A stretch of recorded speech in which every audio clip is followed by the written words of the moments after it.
Hello students, इस video में हम यह पढ़ेंगे कि एसिडिक बफर के केस में पीएच कैसे कैलकुलेट करते हैं और यह जानने की कोशिश करेंगे कि एसिडिक बफर किस तरह से काम करता है।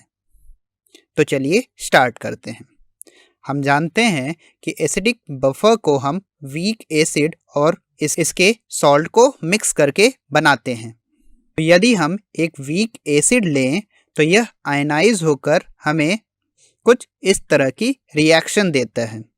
इस रिएक्शन के लिए हम इक्विलिब्रियम कांस्टेंट Ka लिखें तो हमें मिलता है concentration of H3O plus into concentration of A minus ion divided by concentration of acid. यदि हम इस एक्सप्रेशन को रीअरेंज करके कंसंट्रेशन ऑफ हाइड्रोनियम आयन की वैल्यू निकालें तो हमें मिलता है Ka into concentration of Ha divided by concentration of A minus ion.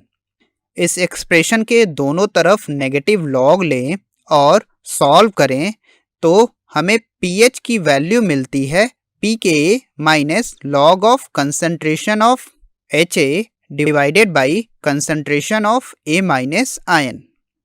यहाँ पर लॉग की प्रॉपर्टी यूज करके इक्वेशन को रीअरेंज करें तो हमें मिलेगा pH is equal to pKa plus log of concentration of A minus ion divided by concentration of Ha।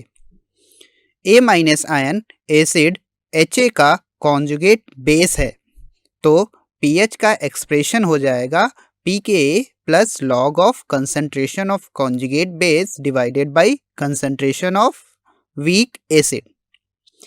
इस इक्वेशन को हम हेंडरसन-हेसलबैक इक्वेशन भी कहते हैं। सिंस एसिड एक वीक एसिड है तो सॉल्यूशन में most of the conjugate base salt के आयनाइजेशन से ही मिलेंगे तो कंसंट्रेशन ऑफ कॉन्जुगेट बेस की जगह पर हम कंसंट्रेशन ऑफ सॉल्ट भी लिख सकते हैं। यदि हम सॉल्ट का कंसंट्रेशन और एसिड का कंसंट्रेशन इक्वल लेते हैं तो pH एसिड के pKa के इक्वल आता है। एग्जाम्पल के लिए यदि हम एसिटिक एसिड और सोडियम एसीटेट को इक्वल कंसंट्रेशन में मिक्स करें तो सॉल्यूशन का pH 4.76 होगा। यदि हम इस बफर सॉल्यूशन का एग्जाम्पल लें तो सॉल्यूशन में एसिटिक एसिड, एसीटेट आयन और हाइड्रोनियम आयन्स प्रेजेंट होंगे। इसे हम इस इक्विलिब्रियम की हेल्प से रिप्रेजेंट कर सकते हैं। इस सॉल्यूशन में स्मॉल अमाउंट में strong acid like HCl add करते हैं तो सॉल्यूशन में present acetate ion strong acid से आने वाले H+ आयन के साथ रिएक्ट करके हमें एसिटिक एसिड दे देता है।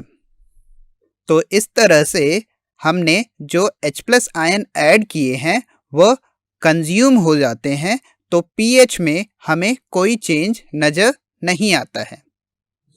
वहीं अगर हम सॉल्यूशन में strong base like NaOH add करते हैं तो सॉल्यूशन में present acetic acid OH minus ion के साथ रिएक्ट करके हमें एसीटेट आयन दे देता है।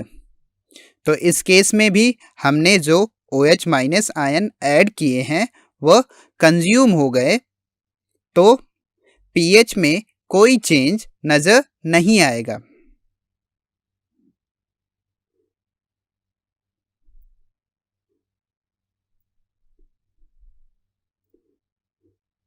तो